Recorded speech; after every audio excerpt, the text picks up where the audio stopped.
از چیزهایی که آدم آرام میکنه که میگیم الا به ذکر الله تطمئن القلوب، اینه که ایمان به صفات خداست. یعنی ما میدونیم خدا حکیمه.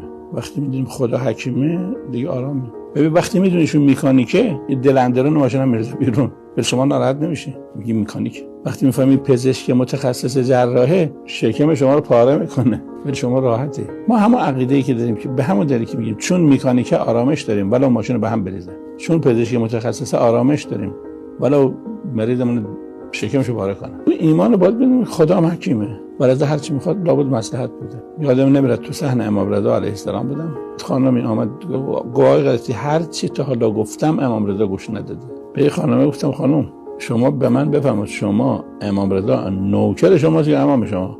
این رابر روشن گفت نه امام منه. گفت آقا حرف نزد تو. او یه چیزا میدونه که ما نمیدونیم. با آدم چون نمیدونه استراب داره، آرامش نداره. ما اگر خدا رو حکیم بدونیم آرامش داریم. بخشی از گله‌هایی که ما از خدا داریم خدا رو حکیم نمیدونیم.